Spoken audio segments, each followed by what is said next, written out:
Sonoma State Dynasty is back on the Rabbit Hole Sports and Media YouTube channel.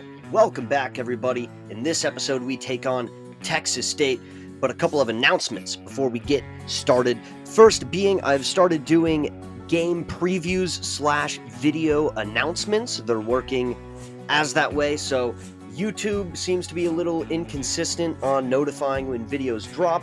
So I'm kind of just doing my own, and it's a mix of AI-generated game previews / kind of articles giving more backstory to what's going on in the individual games and provide more context and just bring some things to life. And it's really cool what it's come up with. It is free. The link to those to sign up is in the description. They'll get sent to your email whenever a video drops. If you want to do that, it would be super awesome if you did. I'd appreciate the support. But let's get down to business here today. We take on Texas State. It is senior day. Already reached the conclusion of the regular season here in season 2, welcoming the Bobcats, fighting for bowl eligibility. But let's get into the nitty-gritty from around the country, starting with recruiting. We lose out on 3-star linebacker Lorenzo Teal from San Mateo. That place continues to be a thorn in our side whenever we try to talk to someone from there. We finished 3rd on him. He's going to Nevada, so we replace him on the board with 2-star safety Nick Millard from Frisco, Texas. In the top 25, you'll notice something pretty cool in that bottom right corner. We, the Sonoma State Seawolves, are ranked 25th in the country in the college football playoff poll. In the game, they also have the coaches and media poll. We are still unranked in those, but we are ranked in the one that really matters when it comes down to playoff seeding.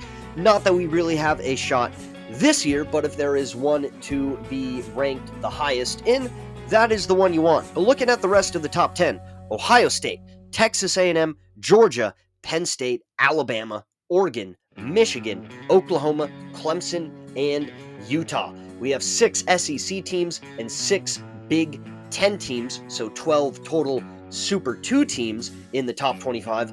From the Power 4 conferences, 4 in the ACC, 3 in the American, 1 in the Big 12, and 3 in the Pac-12, including ourselves. Huge milestone for us, huge sign of growth as we move on in our journey. In the group of 4 in the Mountain West, we got North Texas at 21 and Toledo from the MAC at 24. And going to give a quick glance at the conference standings here in the divisions within each conference as we head into rivalry week. We have games with major implications on who will be playing for conference championships next week. And starting off, it is the game, Michigan and Ohio State in Columbus, number 7. The Wolverines going to battle the top-ranked Buckeyes as they look to exercise their Michigan demon, which has grown even larger in this game, with the Wolverines having beaten them in the national championship to repeat in season 1.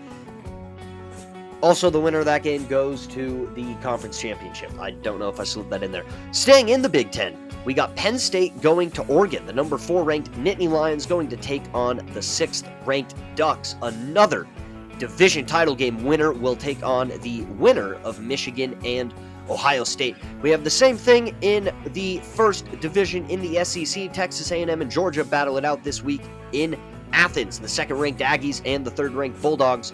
And then in the other division in the SEC, I do not think this is a win-and-you're-in situation necessarily for either team, but between 19th-ranked LSU and 8th-ranked Oklahoma, the loser is without question eliminated from title game contention.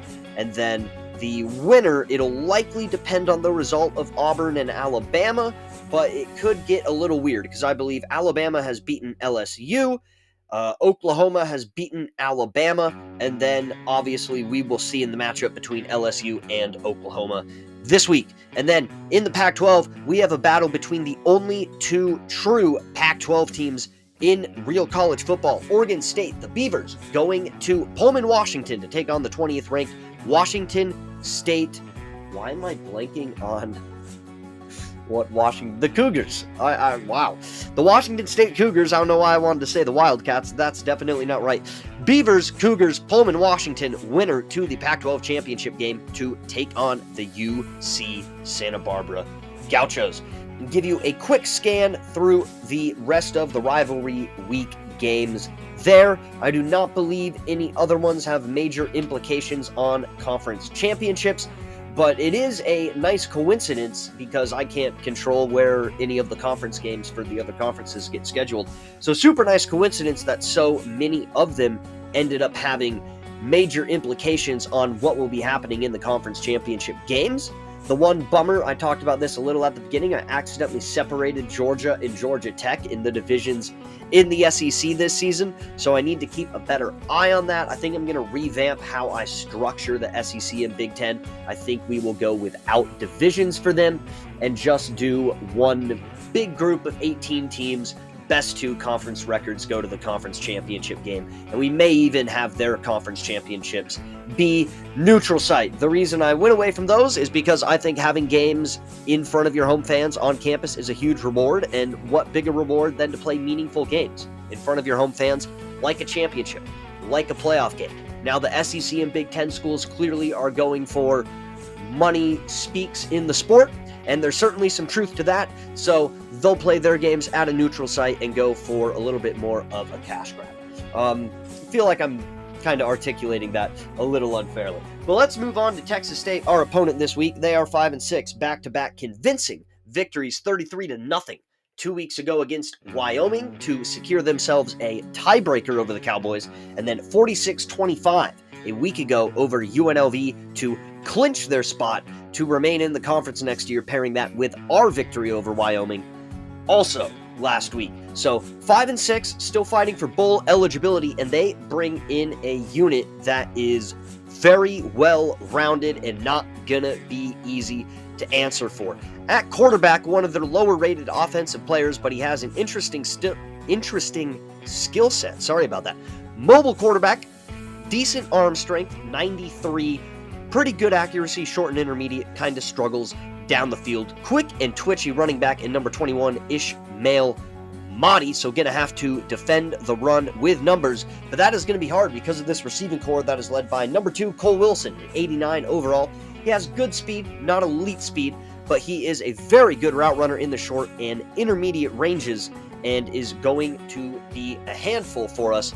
Also has very good hands. He is complemented by their number 2 target, number 11, Bo Sparks, in 86 overall. He is a very similar profile to Wilson, a little faster and slightly worse hands. And then they have a pair of 80 overalls who we will likely see a good amount as well.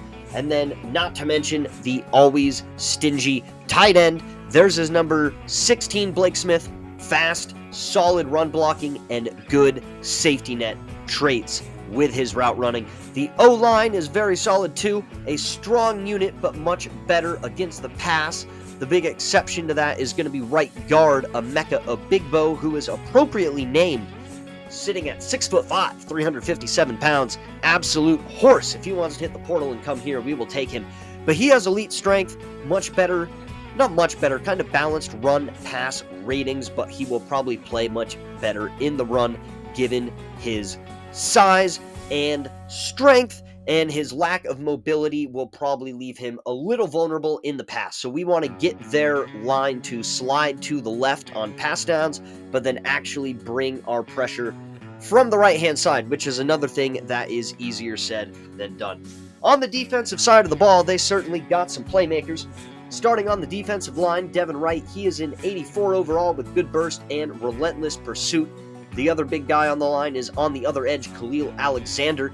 He has good burst, good pursuit, and very good finesse moves. The pursuit and quickness from their defensive line, especially in base personnel, is going to be something we have to look out for.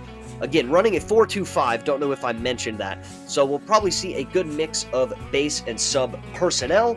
And because of that, we're really going to have to look out for one of their linebackers, Traylon Payne, number 29, who is a 77 overall, playing up to a 92 overall, apparently. So I don't know if he has the girlfriend broke up with him power up or something going on this week, but he has a plus 15 overall. He's going to be complemented by an 85 and 84 overall as their other off-ball linebackers. Payne will slide down and be on the edge when they are in their sub personnel. So when they go to 3 true corners, he will come in and rush the passer. So he's going to be all over the place, and he is very quick and very hard to keep blocked, especially with the bigger, stronger linemen we have, since he is very, very quick.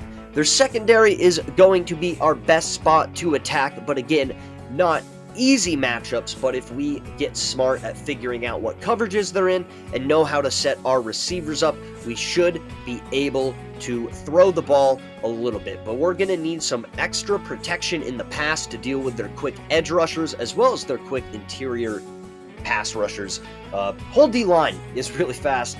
Linebackers are really fast. Secondary is not as fast. So need to leave in some blockers, but the main thing is going to be going right at them in the run game. Try to use our strength to just run over their speed, slow the game down, help our defense out, play complementary and together. Let's go.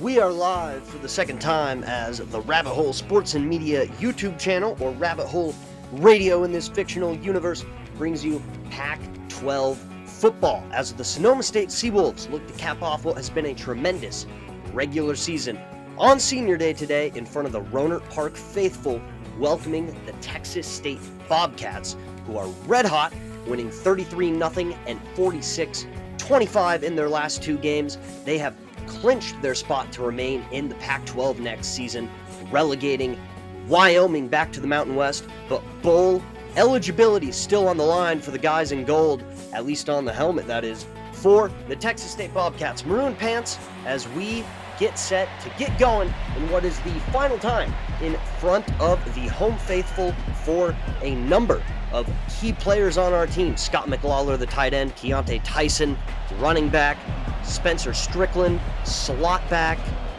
Bubba Van Claiborne, the BVC pipe, Jaquez Blanks at linebacker, Terrell Pace in the slot, Noah Collins at corner, Deshaun Weeks on the D-line, a number of starters playing their final game and pulling out the powder blues for this occasion. That's kind of the tradition I am trying to start here with this team on Senior Day, pulling out the powder blue home uniforms. As you see the stats for PJ Hatter just a second ago on the screen, he will be directing this Texas State offense, which is led by a very good core. Ishmael Mahdi, 89 overall at running back. Cole Wilson, 89 overall at receiver. Bo Sparks, the number 2 option, and 86 overall. A very good unit. Trips right, play one. Mahdi on the ground. Seawolf defense does a decent job. It is a gain of 3, and we see the no huddle, which is something we had to be on the lookout for. Would we see tempo or not against this spread team? Hatter on the ground. That's going to be the biggest part of his game. Pass blocking unit here from Texas State. The weakness is going to be at right guard. And play action here. Hatter, the lefty, throws it right off the helmet of Bubba Van Claiborne. And not the intention. I put him in man to follow that guy to for it on 4th down. The right guard who I was talking about, number 65, Amika Big O. We see him play a big role right there. Big number 65. Quick to the line.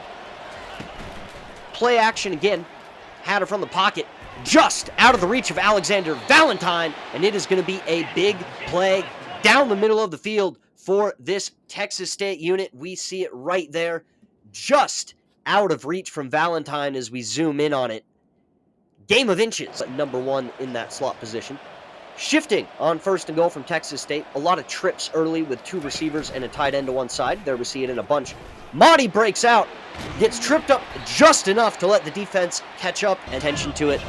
But with their mix of threats and pass blocking ability, certainly more concerned with the pass. Hatter tries to get out here. Jordan Underwood says no. The contain comes into play. And a 3rd down stop for the Seawolves. 3rd sack of the year for number 24, Jordan Underwood. Up, and it did look like someone was getting off the block, but maybe a little premature, but it is a field goal to get it going for Texas State in the middle there, but back-to-back wins for a little bit of a re-centering. Ty Hardy on the return, trying to get to the outside. Cheese, please. One man misses, but cannot shake the rest. He goes down. Barnes and company come out. You see the key players right there, Keontae Tyson. You can also see McLawler in the picture, as well as Kalen Franklin. To Wyoming in structure, but faster and a little more lethal, so got to be more calculated in our attack as Tyson gets out on the counter. Not the ideal player archetype to be taking that type of run. 3rd down and 3 here. Barnes from the shotgun, looking for peaks on the outside. Incomplete and reach. Bowl eligibility will have their 3rd consecutive season in the Pac-12 next year as Wilson is loose. Number 2, LeBourne in chase, and he is going to run him down just outside the 10-yard line. I know that's more of a pattern match, split field coverage sort of idea, but it still is something that, to my knowledge, has been heavily tied into zone in some fashion. Throw to the corner here, looked like a completion just outside the 1. Flag down on the play. It is going to be a hold, and that is on Obigbo, who we talked about. Some adjusting from Hatter from the pocket. Looks to throw. Pressure is going to get there. That's number 97, Deshaun Weeks, and number 59, Bubba Van Claiborne. We get the sack. Great game plan execution right there in a critical situation. 3rd down in the red zone. Hold them to a field goal, and it seemed like that. It seemed like a game where we are really going to have to be thoughtful on how we attack matchups in virtually every single department because we don't have a clearly favorable one in any sort of way. Play action from Barnes. Talked about how we need to hit some deep play action throws. Throw the ball on that occasion, and we miss who I believe was CJ Peaks with the throw there. 2nd and 10. Quick out on the screen game. Very nice. This is going to be Javon Moore. Going to go quick. Ebbs and flows with the tempo. That is the key for us. Little play action sneak bang here. Tanner Milam, scat guy. Unnecessary juke move. Going to change ourselves into a read or a zone read RPO here. Strickland, the motion man. Going to keep it on the ground this time. Keontae Tyson. Our quarterback is user by me, so I can't really complain about that. But the AI's ability to see receivers in a realistic fashion. Strickland, quick out. Touchdown. Noma Nation. Always talking about a deep point when an exciting play happens. That is the norm here. But in the end zone for the first time in the Powder Blues on Senior Day. But to do that, we need to take numbers from defending the pass, and then you top that with the option in QB contain. It is a lot. Taking advantage right there. Quick strike right down the middle. That is number 11, Bo Sparks. State no huddle attack. Heavy zone team going to go man here, and Mahdi is going to get the outside. LeBourne chases him down and makes the trips to the red zone. Shifting around from the front, Mahdi again tries the middle, right where we brought some pressure from the BVC pipe. Mahdi to the left. Bo Sparks, man in motion. Rollout. Hatter sees him late, but Dakota Mills is going to get over there. They normally aren't going to fake a field goal 4th and 1 because you would just go for it. But I was like, man, 2 trips to the red zone.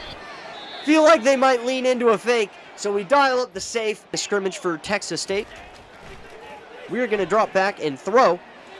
Barnes takes a shot deep. Cannot wheel it in. On to the football. That's the real answer, though. But worthwhile shot down the field. Brings up a 3rd and 2. And Nolan Knight is going to pick it up. Should have from DeMarcus Perkins. So we got some big guys coming in on the O-line this next season and through the recruiting classes we have done so far. So we should replace them. But in the middle of the field, I believe that is CJ Peaks. Barnes keeps up the middle, gets the first down, puts the head down, and picks up another movement of the chains. Seawolves to the line quick at the Texas State 35. Going to shift out a quads look right and go quick right back up the middle with Barnes. One of my favorite shifts. It's so much fun. You just get them all. Oh my goodness, they're throwing 4 guys to the right. Nope, right up the middle with the quarterback. Easy 7. Going to roll out here. Dangerous throw. Prevent an interception. And definitely one where should have probably just thrown it out of bounds. Live to see another down. 3rd down and 3. Sometimes you just got to bind your own time and make the screens weird. Again, interesting nevertheless. Winding down the play clock. Knight runs into a guy, but ends up buying time. I was trying to sidestep that first guy as we come back to the line here. We're going to go quick. Option left. Knight around the corner. Noma Nation. Touchdown. Seawolves. The dance is here, the crowd is loud, and the fellas are celebrating. Back to work. Story has not changed. Moving the ball, not a problem. Finishing in the end zone. Big one. Monty to the right, plenty of room. Change of pace, I would say, as we have seen almost relentless passing, it feels like. Anyway, that could lead to a whole other thing. But anyway, on the ground, Monty, 21.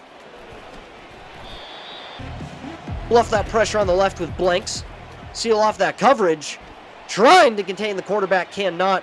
And Jaquez Blanks is going to come off that coverage and maybe prevent a touchdown in this game. Cutting him off. Monty tries to get out, and he is taken down.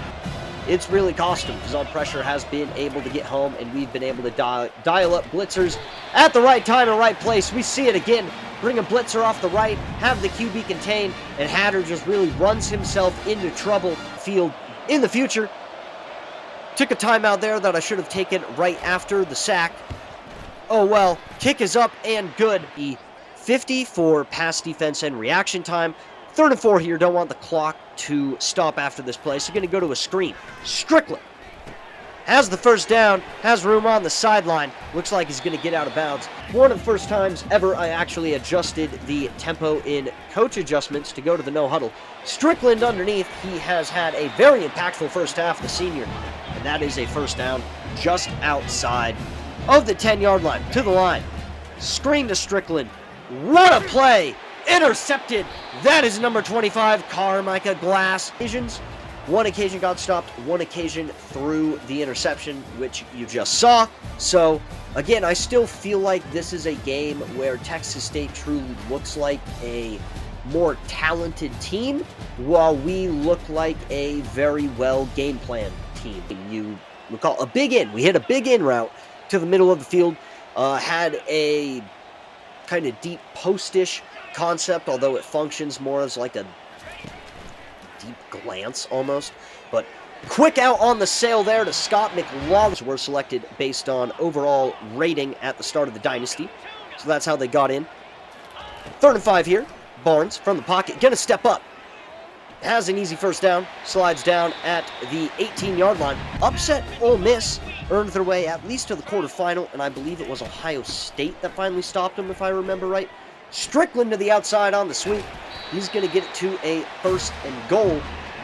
Been something they would have liked to have accomplished, but nevertheless accomplished the primary objective of a team playing up, which is to stay up, and then when we reshuffle, maybe they could be a full Pac-12 member. More in motion. Get it out to him. Block set up. Touchdown. Noma Nation. Sheer mass of plays to some degree.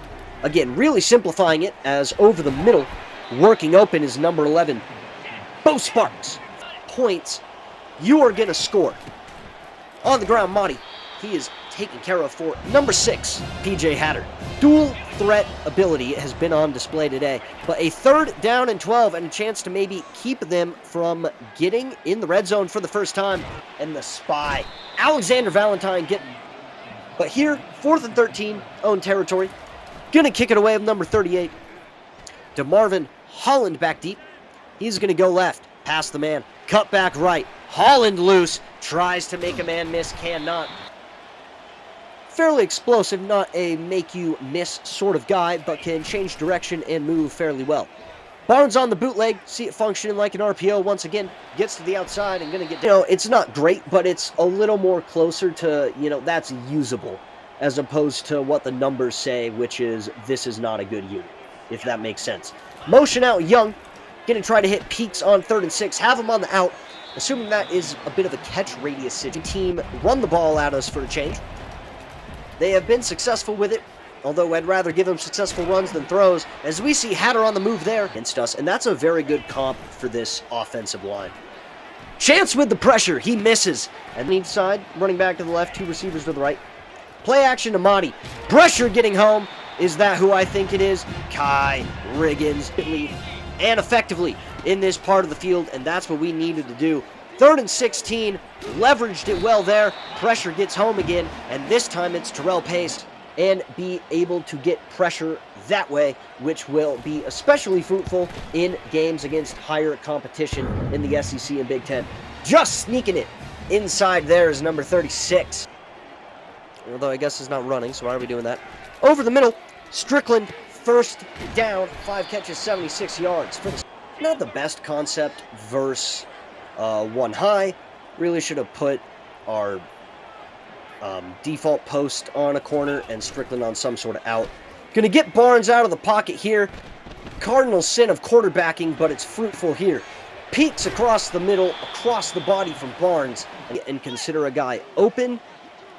When you're throwing across your body, now they actually kind of have angles to cut the throw off. If deep and a field goal, still making it a 2-score game.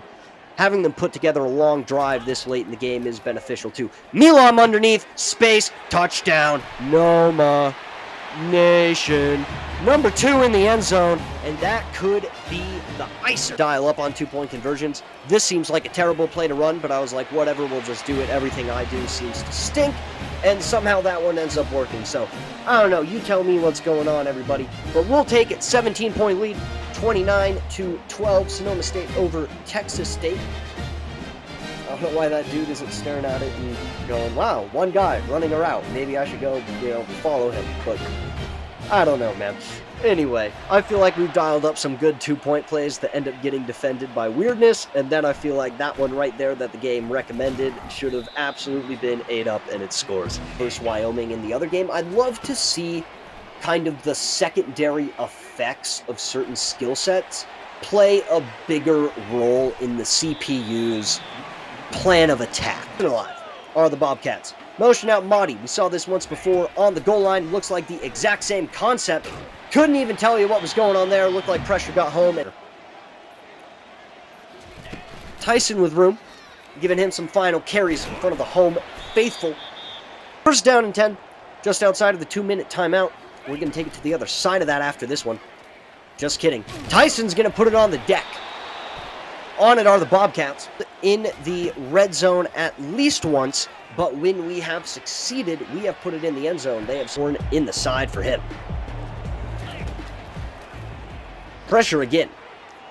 This time Hatter is going to get rid of it just in time. Maybe a little bit of a longer one, but if you do not want to watch the long base episodes, don't worry. It is not because I'm going over specific football things.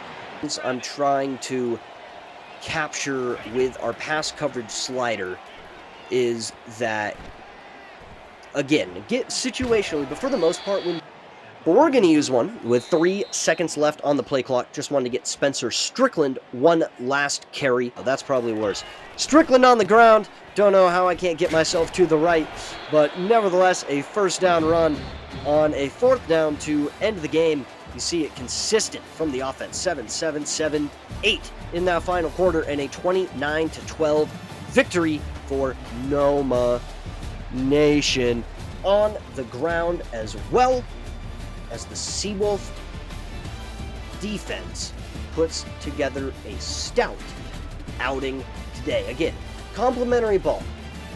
Defense gave up some chunk plays, hunkered down in the red zone, saved our better pressures for the red zone, and were able to keep them out of the end zone. And our offense was really able to play keep away, mix the run, mix the quick game, screen game, while also taking some shots down the field. Solid game from Barnes. Not huge yards per completion stats, but again, a lot of screen game, a lot of quick game in this one today. Tyson, 13 carries, 50 yards. Not a huge senior day game for him, but Strickland leads us in receiving yards and receptions, and I think tied for touchdowns. Meanwhile, had a touchdown in there as well. Many different guys with a sack. I believe we finished with 7 total. Hatter 17-27, 255 through the air. Their backup got in there. I never even noticed that. Threw for a yard. Mahdi, 19 carries, 85 yards. Moderately successful day for him. Chris Don, 5 catches, 45 yards, paces them. And Carmicah Glass had an unbelievable game. 17 tackles, 1 for loss, and of course, that interception on the screen. Always good sending the seniors out with a victory. But looking at what happened around the rest of the country this week, the Buckeyes exercised the Wolverine Demon 27-17 in Columbus. Buckeyes to the Big Ten Championship. Their opponent will be the Oregon Ducks, who conquer the Penn State Nittany Lions 39-21. Georgia dominates Texas A&M 41-7. Did not look like a number 2 versus number 3 matchup on the scoreboard. Bulldogs to the SEC title game. LSU gets the victory over Oklahoma 31-21. However, with Alabama's victory over Auburn, we will have to wait and see how that tiebreaker goes.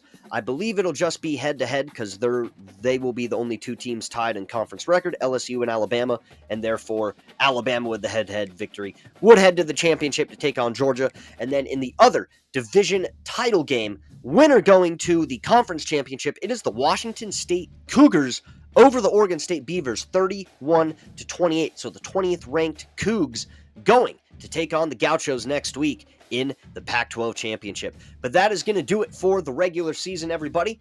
Please stick around for the next episode. It will be our bowl game. It'll be just a little bit longer, but it'll be because there is a lot of postseason stuff to talk about, not because I'm going over boring football stuff if that is something that turns you off. So don't worry, I've kind of gotten rid of talking about too much of that in the videos, but just want to give you a heads up. The next one will be longer. If you want to go back for reference, watch our postseason episode from last year, and it'll be very similar to that, but we also have the highlights from a bowl game. So very excited for that. We will see who we play in the next one, and I will catch you guys then. Thanks for tuning in.